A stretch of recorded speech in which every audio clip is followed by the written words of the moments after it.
Welcome to Theory of Computation. This is lecture number 23. In the last lecture, we started looking at two classes of problems. The first class we called was P, polynomial time. Polynomial time, or P, the class P, contains all those languages or all those problems that we can solve in reasonable amount of time, in practical time.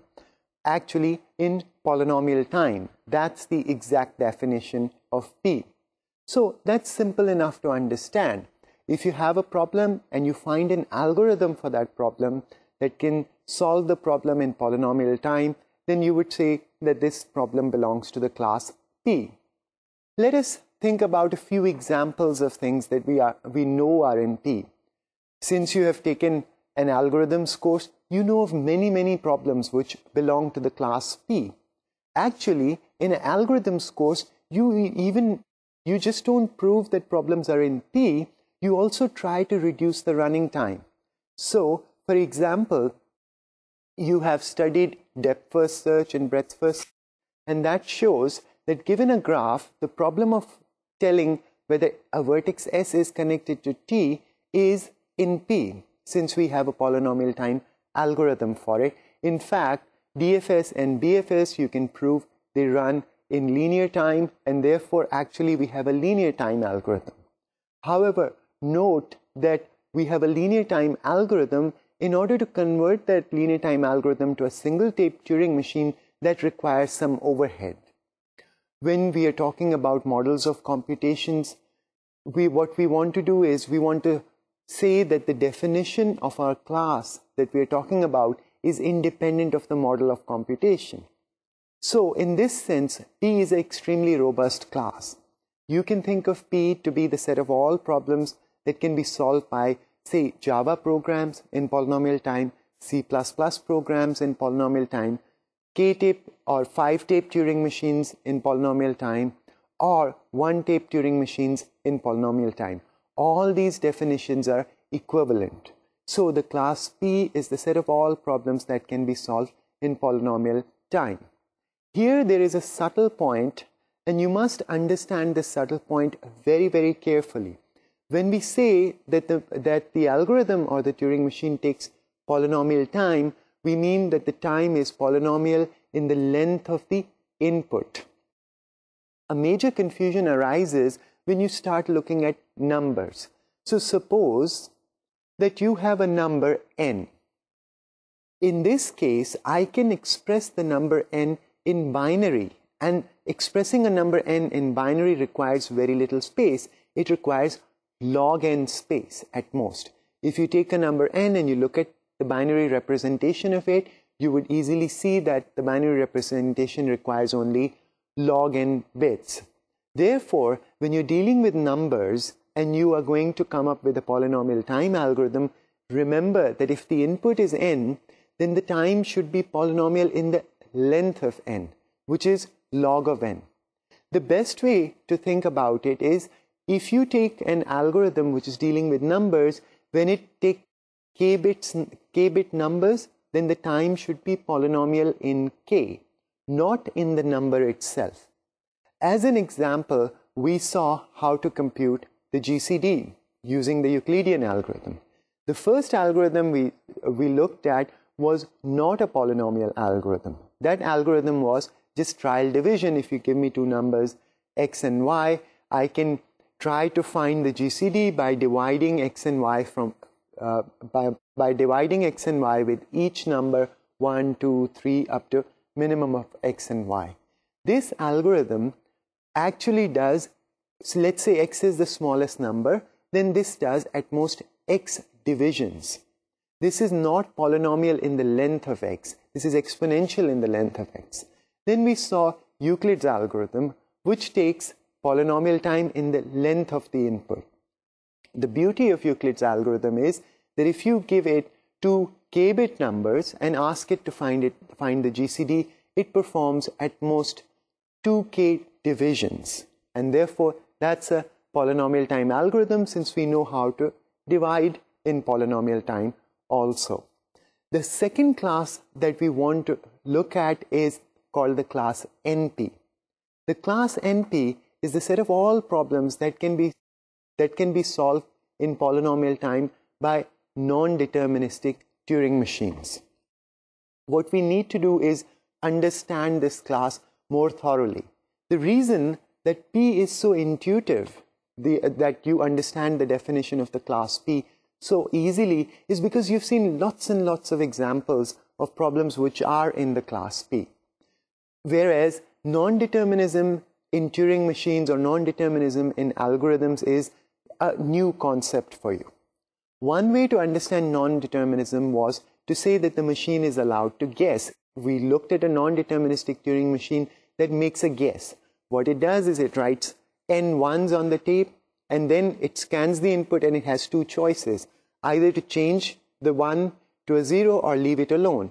When it has scanned the input again, if you look at the branching of this Turing machine, each branch has guessed a different number.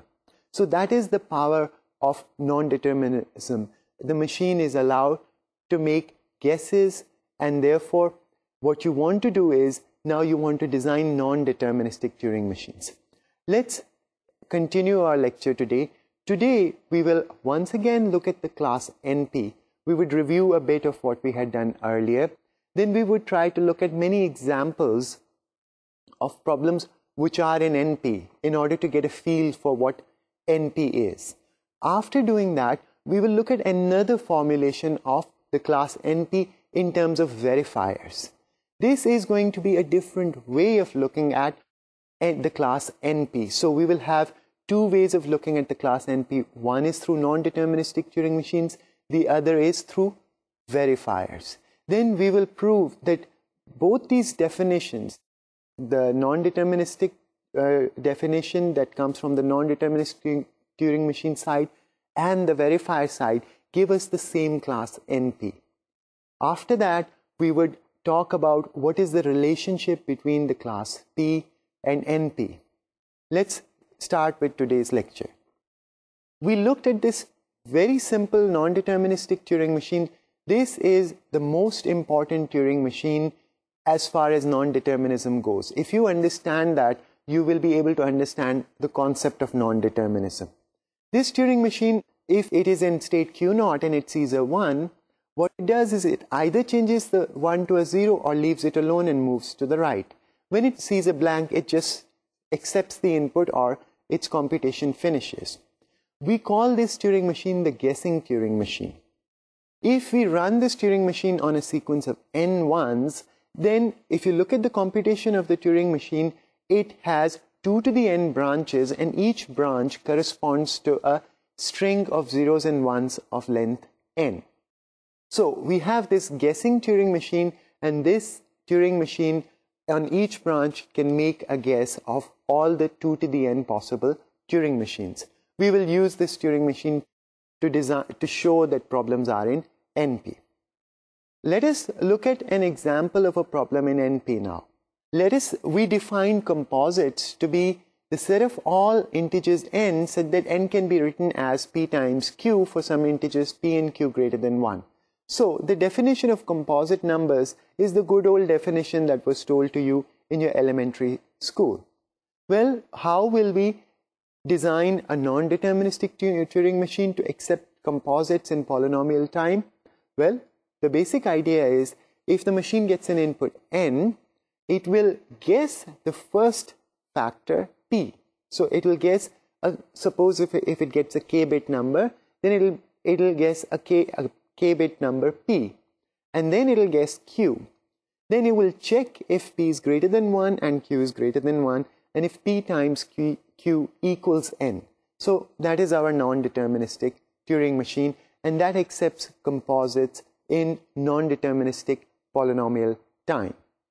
If you look at this non-deterministic Turing machine, you realize that every composite will be accepted by some branch, namely the branch that guesses p and q correctly. So suppose the input to this number was, to this machine was 20, then the branch that guesses p equals 5 and q equals 4 will accept.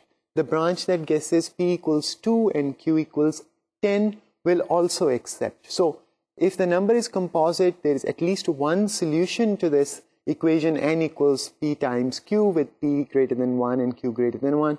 So the branch that makes the correct guess will accept. On the other hand, every prime will be rejected by all branches.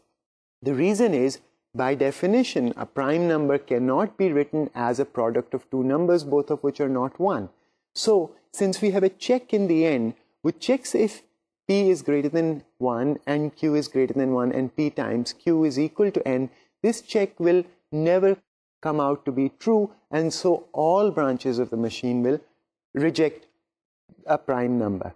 Therefore, this is a non-deterministic Turing machine that solves composite in non-deterministic polynomial time. Let's now look at another example of a problem in NP. Let us define Ham path to be the encoding of a graph G along with two vertices S and T. And the question here is to tell whether there is a Hamiltonian path from S to T. So you will be given a graph G and two vertices, two special vertices S and T in it, and the algorithm has to output yes or accept the input if and only if there is a Hamiltonian path from S to T. This is the problem. This is called the Hamiltonian path problem, and in this case we are assuming that the graph G is a directed graph. So the question is, given a graph and two vertices, can you tell in non-deterministic polynomial time if there is a Hamiltonian path from S to T? Let's recall what a Hamiltonian path is. Since if we are going to try to understand this problem, we should recall the previous definition. Remember that a Hamiltonian path is a path in a graph that contains every vertex exactly once. So a path that starts from S, goes through all the vertices of the graph, and eventually ends at T and never repeats a vertex is called a Hamiltonian path from S to T. Let us look at an example. Here is a graph which has a Hamiltonian path from S to T. As you can see, what I have done is made the path from S to T with bold arrows in order to emphasize the Hamiltonian path from S to T. So this is a graph which has a Hamiltonian path from S to T. So if this were the input, the algorithm would be required to say yes, or it will be required to accept this particular graph along with the node S and T. Let's look at another example. If you look at this example, this graph does not have a Hamiltonian path from S to T. In this case, it is not very easy for me to show you that this graph does not have a Hamiltonian path from S to T. Therefore, what you should do is you should look at this picture and convince yourself, of course after the class, that it does not have a Hamiltonian path from S to T.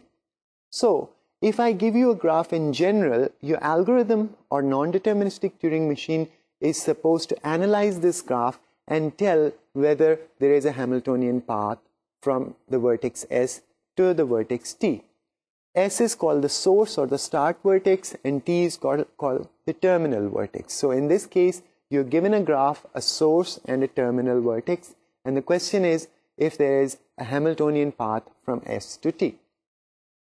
Let's now look at a non-deterministic Turing machine that accepts this problem in polynomial time. Let's first think about how we will make such a non-deterministic Turing machine. Well, remember the power of non-determinism. Non-deterministic Turing machines have the power of guessing. So if you give me a graph and ask me if there is a Hamiltonian path from S to T, I can either try to find that path, but since you have just asked me to come up with a non-deterministic algorithm, what I can do is just simply guess that path and then check whether it is a Hamiltonian path from S to T. So let's look at this Turing machine formally. Here is the Turing machine that accepts Hamiltonian path. It's a non-deterministic Turing machine. First, it gets an input, which is a graph G and a special vertex S and T.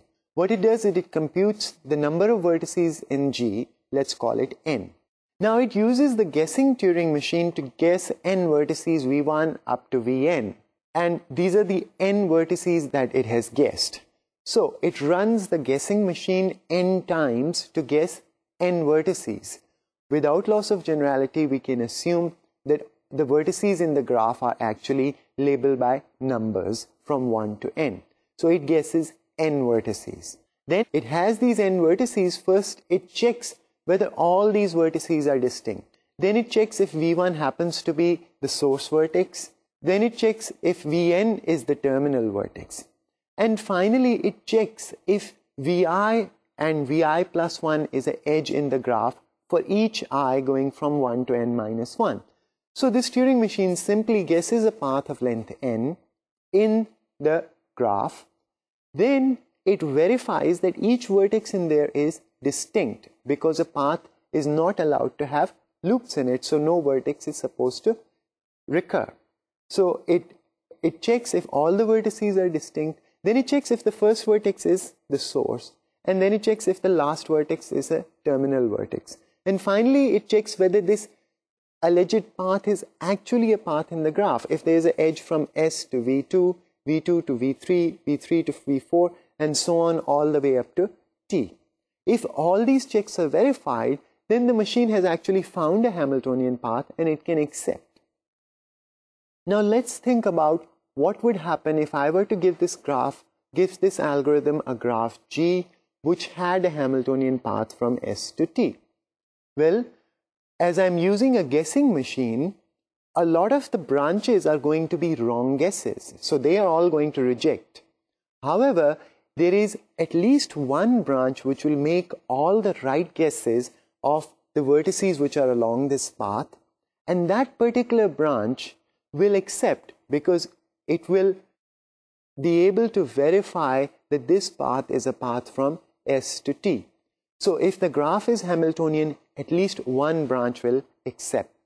On the other hand, if the graph does not have a Hamiltonian path from S to T, then no branch of this Turing machine, no branch when you run this Turing machine, no branch will accept, because it doesn't have a Hamiltonian path. Therefore, it is not possible for it to be able to successfully check all the checks that it's making, because by definition all those checks prove that the graph have a Hamiltonian path. So we have a non-deterministic Turing machine that accepts the Hamiltonian path problem. If you look at the time complexity of this algorithm, see how much time it takes, it's not difficult to convince yourself that this takes polynomial time. Now, what we have is a Turing machine which, if you give it a graph G which has a Hamiltonian path from S to T, at least one branch will accept. And if you give it a graph which does not have a Hamiltonian path from S to T, no branch will accept. Thus, this non-deterministic Turing machine accepts Ham path. It's also easy to see that the length of each branch is polynomial in n, the number of vertices in the graph. Thus, this is a non-deterministic polynomial time algorithm that accepts Ham path. Non-determinism is quite an elusive concept for many students. Once you have an elusive concept and you want to understand it, the best way to go about it is to, first of all, study it a lot. That hard work is one thing which is always going to help you.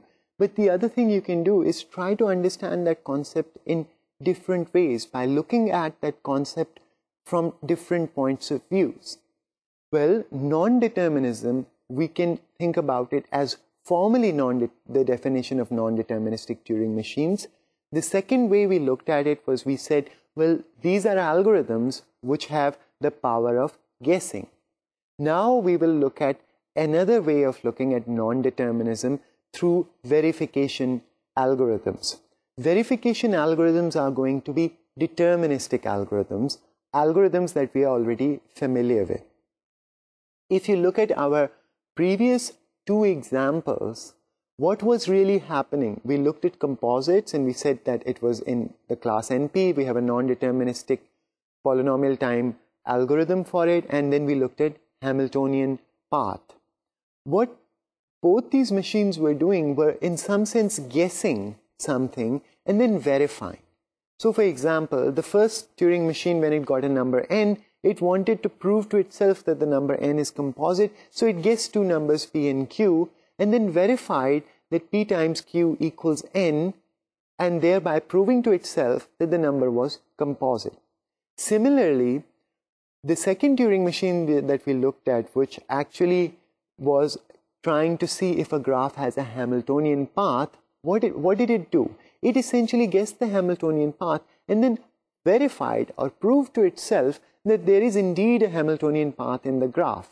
So this concept could be well understood if we look at a new thing called verifiers. So let us say we have a language A. A verifier for the language A is going to be an algorithm or a Turing machine. Remember that an algorithm is the same thing as a Turing machine. So this algorithm, we are going to call it V. It's called a verification algorithm, such that A is the set of all W such that V accepts W comma C for some string C. So this is a formal definition. What you do is A is the set of all W such that for them you can find some C, and when you give W comma C as an input, V will accept that input. Intuitively, it doesn't seem to make sense what this concept is saying, but if we give each part of this definition some meaning, then it would be clear what we are talking about. In this case, V is going to be called a verifier, and it takes two inputs, W and C. C is called the certificate or a proof. It accepts a W comma C if C is a correct certificate of the fact that W is in A. So think of the verifier as a person who does not actually solve the problem but checks correct solutions. So for example, if you look at your grader, the person who is grading your exam, then their job is not to solve the problems or find proofs, but just to verify that your submitted proofs are correct or not. Now, if the grader is a perfect grader, then suppose if I give you a problem, the grader will accept all those solutions which are correct. In that case, he'll give them, let's say, 10 out of 10, and he or she will reject all the solutions that are incorrect. So that is the basic idea of a verifier. Verifier is an algorithm that only accepts or correct proofs or correct certificates. Let's elaborate on this point a bit more. For example, let's think about composites. Suppose that I want to convince somebody that a particular number is composite. How would I go about doing it? Well, if I somehow manage to factor the number, which may take me a long time, I may use a supercomputer or some other method, ingenious method, or I may just stumble upon a factorization of the number by chance or luck. But once I have factored the number, then the two factors are a proof that the number is composite. And furthermore, this proof is easily verifiable. I can give that proof to anybody in high school, and what they will do, I'll say, look, this number is composite. The reason is because I have been able to find P and Q, and if you multiply P and Q, you get the number N back. And they will be able to easily verify this proof. So a verification algorithm takes W as an input and some certificate which proves that this W is in the language A. If you give this verifier some W and a wrong proof, wrong certificate, it would reject that this is a wrong certificate. So for example, if I were to try to prove that 15 is composite by saying that 15 is 3 times 8, then 3 times 8 is not a correct certificate that 15 is composite. On the other hand, if I give the certificate 3, 5, then 3 and 5, if you multiply them, you get 15. So 3 and 5 show that the number 15 is composite. So a verification algorithm only checks if a proof is correct. So verification algorithm takes two inputs, W, C. The first part is what we're trying to prove is in the language. The second part is a proof of the fact that W is in C. And then it accepts only correct proofs of the fact that W is in A. Now, the way we will measure the running time of a verification algorithm, it is going to be measured in terms of W, the input, which we are trying to check whether it is in A or not. In this case, the length of the proof will be ignored. So we will say that V is a polynomial time verifier if it runs in time which is polynomial in the length of W. If A has a polynomial time verifier, then we'll say that A is a polynomial time verifiable language. So, which languages are polynomial time verifiable? Well, our claim, which we will prove later today, is going to be that exactly the languages which are in NP. But let's continue with some examples. So, is it true that the language composites is polynomial time verifiable? So, can you make a program which will accept correct solutions or correct proofs of the fact that a given number is composite, and it only accepts correct proofs and reject all other proofs? Well, first of all, we have to think of what would be a proof that a number is composite. Well, the very definition of compositeness tells us what would be a nice proof that a number is composite. All we have to do is give two numbers which we, when multiply, give us the original number back.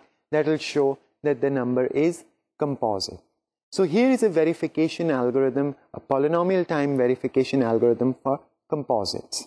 The verifier takes as input n and a pair p, q.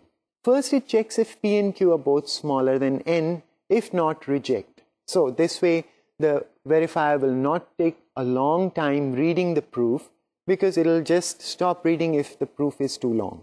The second thing it will do is it will multiply p and q and see if that is equal to n, and it will also check if p and q are greater than 1. If all these things are true, it will accept, otherwise it will reject. So this is a polynomial time verifier for composites. It's very easy to make. It takes the obvious solution or the obvious proof which of the compositeness of n and checks it in polynomial time. Essentially all it does is performs a single multiplication and a comparison, and therefore this algorithm runs in polynomial time, and it verifies whether a number n and the proof that a number n is composite is correct or not. Let's look at another problem which is polynomial time verifiable. Let's now try to prove that Hamiltonian path is polynomial time verifiable. Well, what we have to do is first think of what would be a correct proof that a graph has a Hamiltonian path from S to T. The best way for you to think about it is, suppose you have a graph which has a Hamiltonian path from S to T, and you want to convince someone that this graph has a Hamiltonian path from S to T. What would be the easiest way for you to convince your friend that this has a Hamiltonian path from S to T? Remember when we were trying to understand the definition or recall the definition of what a Hamiltonian path was, I showed you a graph. And I said that this graph has a Hamiltonian path from the vertex label S to the vertex label T. How did I convince you of that? If you noticed, what I did was I took the path from S to T, the Hamiltonian path from S to T, and highlighted it. So, if you want to convince somebody that a graph has a Hamiltonian path from S to T, the best way to do that, the best way to prove it to them, or the best way to convince them is to highlight that path. Or, in other words, just tell them what the path is. So, you tell them what the path is from S to T, which is the Hamiltonian path. Well, how would they check this? your claim. So you give them a graph and say, there's a Hamiltonian path from S to T and here is the path. How would they check that your claim is correct? Well, all they have to do is to check whether your path is a Hamiltonian path in the graph. And for that, they'll have to check whether the first vertex is S, the last vertex is T, and whether on your path all the vertices in the graph appear, and whether from each vertex in your path to the next vertex there is always an edge in the graph. This is the simple check they would do. And this is a verifier which will verify that a graph has a Hamiltonian path from S to T, but it has to be given the proof or the certificate or the Hamiltonian path. It is itself incapable of finding it. So let's look at this verifier a bit more formally. Here is the verifier for it. On input, which will be first a graph and two distinguished nodes S and T and a list of n vertices, it will check if the first vertex is S and the last vertex is T. It will check if all the vertices are distinct. If they're all distinct and the graph has n vertices, then this path is going through all the vertices of the graph. And eventually it will check if Vi and Vi plus 1 is an edge for all I going from 1 up to n. Now note that if there is a Hamiltonian path from S to T, then we can give that path or those n vertices to this verifier and it will accept that.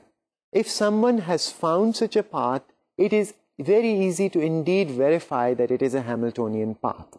On the other hand, if the graph does not have a Hamiltonian path, then you can try to give it any path, any other path, and this verifier will reject all of those proofs or all of those certificates, because since these are not Hamiltonian paths, either they'll not start from S, or they'll not end at T, or they'll repeat vertices, or there'll be some vertices missing, and it will be able to detect that very easily. Now we will define the class NP.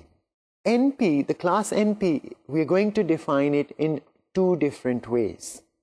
Firstly, NP is the class of problems or class of languages that have polynomial time verifiers.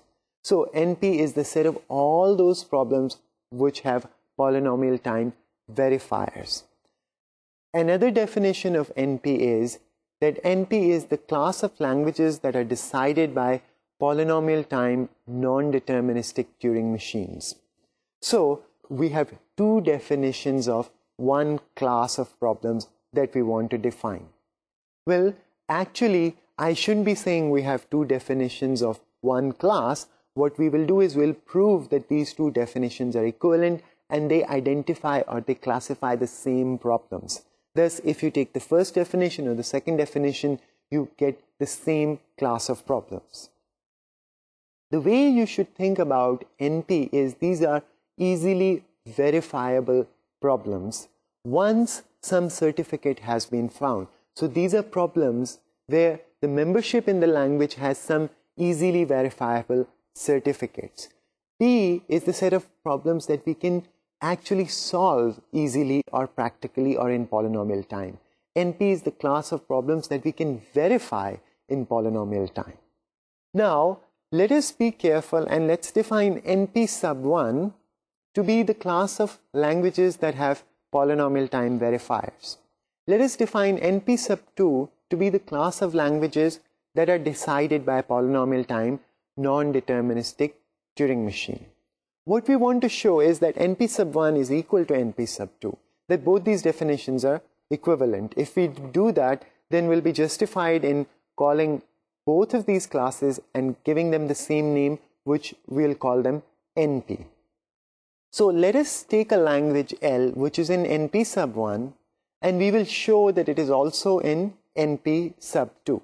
Let L be a language in NP sub 1 and V be a verifier for this language.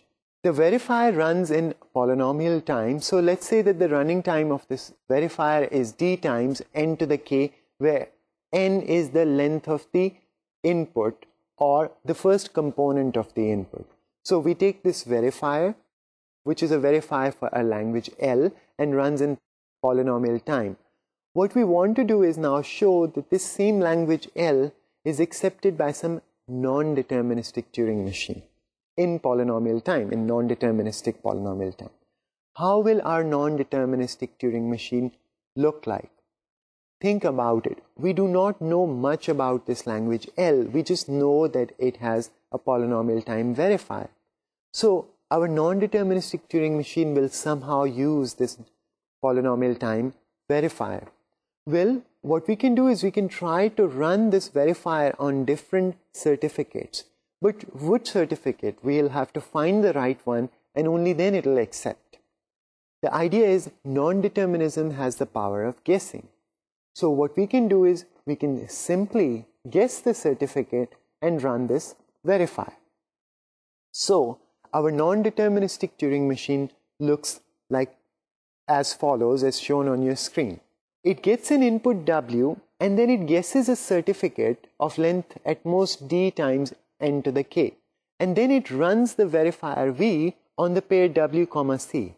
If V accepts, it accepts W, otherwise it rejects. This is a non-deterministic Turing machine. Now let's say the W happens to be in the language L. Then there is at least one certificate such that W, C, one certificate C, such that W, C is accepted by this verifier. Since this non-deterministic Turing machine is guessing from all possible certificates, therefore one of its branch will guess the right certificate and that branch will accept. On the other hand, if W is not in the language, then no matter what certificate you give to the verifier rejects. Therefore, this non-deterministic Turing machine, it is guessing a certificate and all its branches are going to reject. Thus, it accepts the language L, and it's very easy to see that this non-deterministic Turing machine also runs in time order n to the k. Therefore, this language is in NP2, the class the class of problems which run in non-deterministic polynomial time. Let's now prove this fact the other way around. Let's take a language which is in NP2 and prove that it must be also in NP1. Now let L be a language in NP2. What we want to show is that L is in NP1. So L is in NP2. That means there is a non-deterministic Turing machine that accepts this language L, and it runs in polynomial time, say d times n to the k. So we have a language for which we have a Turing machine, non-deterministic Turing machine, and this non-deterministic Turing machine accepts this language in polynomial time. What we want to do is now we want to somehow construct a verification algorithm for this language that would show that this language is also in NP2, is also in NP1, and therefore it will show that both of these definitions give us the same class NP. Well, think about it. How will we construct a verification algorithm for L? Remember, the verification algorithm cannot have any non-determinism in it. It can only be deterministic. So, suppose that you want to convince somebody that a particular string W belongs to L. How would you go about it? You don't know much about L. The only thing you know about L is that there is a non-deterministic Turing machine that accepts that language.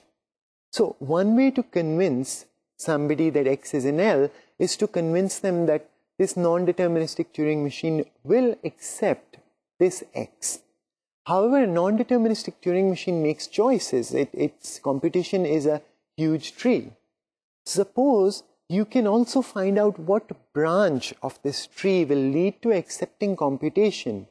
Then you can convince somebody that X is in L by saying, look, X is in L because this non-deterministic Turing machine accepts X. And the reason this non-deterministic Turing machine accepts X is by following this exact branch. If you follow this exact branch, then this non-deterministic Turing machine reaches the accepting configuration, and therefore it accepts X. Now, this is actually a proof of the fact that X is in L. And we can use this idea to come up with a verification algorithm. If you look at a non-deterministic Turing machine, the non-deterministic Turing machine makes a choice at every step. Suppose there are at most p possible choices. And suppose we take a string, so for example there's a string 1, 3, 1, 1 and so on. This string tells us that run the machine M and from the first state make the first choice. From there on make the third choice. From there on make the first choice again and the first choice again. So if we are given this string, a string which tells us which choices the non-deterministic Turing machine will take, this string is telling us which branch of the computation tree to follow in this non-deterministic Turing machine. Once we are given this string which is telling us what choices to make, the non-determinism goes away and a deterministic Turing machine can simulate this non-deterministic Turing machine. And that's going to be our verifier.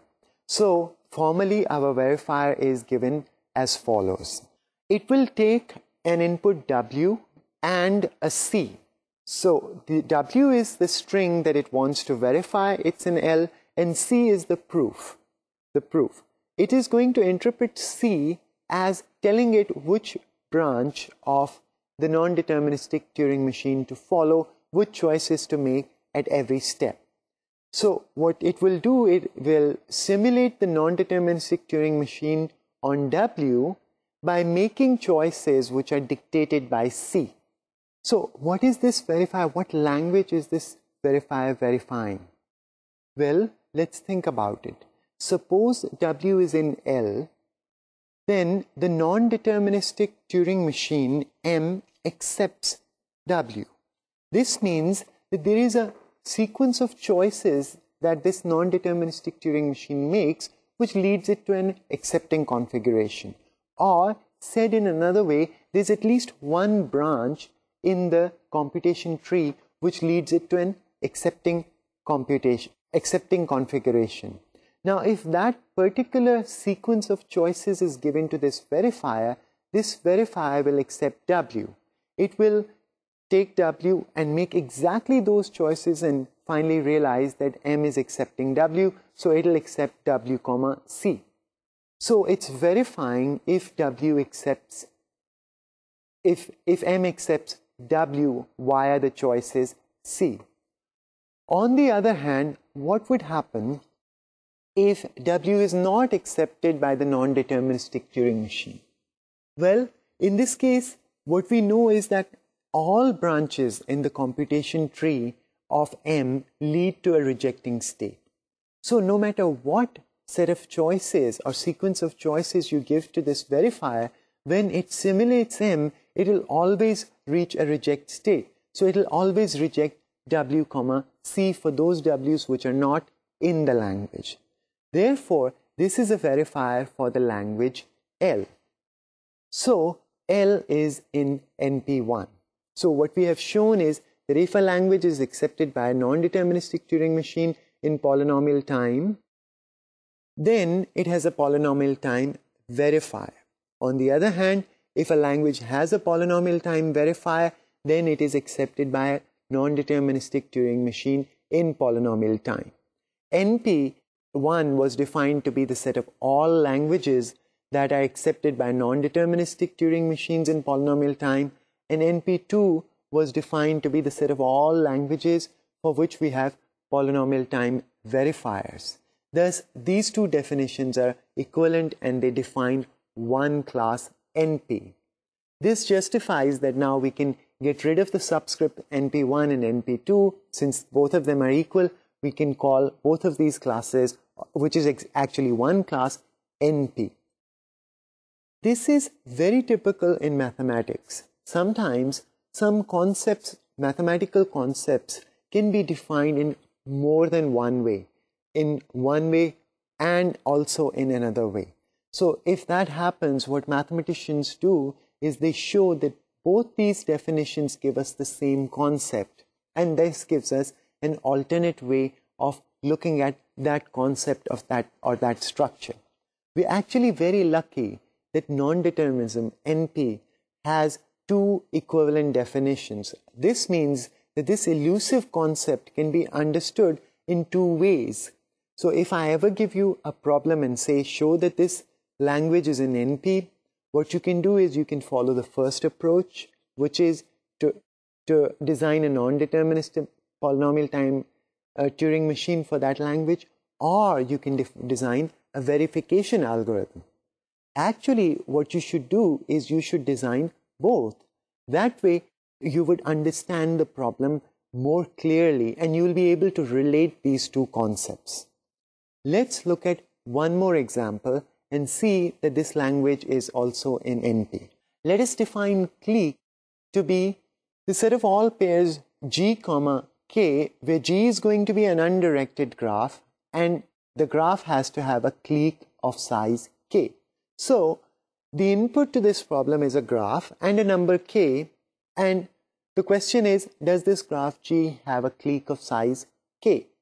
Well, in order for us to understand this problem completely, what we have to do is first recall what a clique in a graph is. A clique S is a set of vertices which are all connected to each other. So a clique S is a bunch of vertices in a graph such that between any two pair of vertices in that set, they are connected with an edge. There is an edge between them. That's what we call a clique. Here is a picture of a clique for you. This picture shows a graph in which every vertex is connected to every other vertex and therefore it is called a clique. Here is another graph. This graph itself is not a clique, but it contains a clique of size 4 because there are 4 vertices in it which are all connected to each other. So these 4 vertices mutually have 6 edges between them. We have bolded out the clique for you to see. So a clique in a graph is a set of vertices which are all connected to each other. The size of the clique is, of course, the number of vertices in a clique. So now the clique problem is, given a graph and a number K, you have to tell whether the graph has a clique of size K. If it does, you accept the input, otherwise you reject. So what we want to do is, we want to show that this problem called clique, or this language called clique, is in NP. Well, we can start thinking about how to prove that this language is in NP. Either we have to make a non-deterministic Turing machine which accepts this language in polynomial time, or think of a verification algorithm which can verify if a graph has a clique of size K in it. Well, let's think about it from the verification point of view. So suppose you have a graph and suppose you knew that it had a clique of size K in it. How will you convince somebody that it has a clique of size K in it? What would be the best possible proof that this graph has a clique of size K? So for concreteness, let's say you have a graph on 50,000 vertices and you know that somehow you know that this graph has a clique of size 200 in it. Well, the best or the easiest proof or easiest way to convince somebody that your graph has a clique of size 200 in it is to show them the clique of size 200. Identify the 200 vertices which are mutually connected with each other. If you identify to them the 200 vertices which are all connected to each other, each pair is connected with each other, they'll be able to verify that these vertices form a clique very easily. Thus, the clique problem has an easy verification algorithm. Let's look at this algorithm formally and in more detail. On input G, W and a set S. So S is going to be the vertices which we are claiming are the clique inside this graph. All we have to do is first check if the size of S is K, and then check if for every pair of vertices in S, if every pair of vertices A, B in the set S, A and B is indeed an edge in the graph. This is a simple verification algorithm. And this algorithm verifies whether a graph has a clique of size K or not in it. Thus, the clique problem is in NP. Well, let's think about what we have actually done today. In the last lecture, we had looked at the class P and we said P is the set of all problems which can be solved in polynomial time using deterministic Turing machines.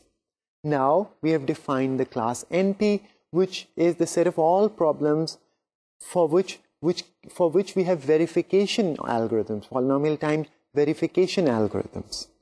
One of the most intriguing questions, in fact, the most important, the central question in complexity theory and all of computer science is whether these two classes of languages are the same or not. It is very easily seen that P is a subset of NP. That is because every deterministic Turing machine is also a non-deterministic Turing machine. It simply doesn't use any non-determinism. Therefore, P is a subset of NP. Whether P is a proper subset of NP or not is the most interesting question. Is there a problem which is inside NP but not in P? Is there any single problem like that? This is the most intriguing and one of the most important problems in computer science and in logic. Unfortunately, we do not know the answer to this problem. However, we will study the classes P and NP and see why this question is so important and why it is so intriguing. Actually, this problem is so important that the Clay Mathematical Institute has announced $1 million for anyone who can resolve this question. So, the P versus NP question has a $1 million bounty on it. Well, we will look at this problem, the P versus NP question, more in detail in the next lecture. I'll see you next time. Thank you and goodbye.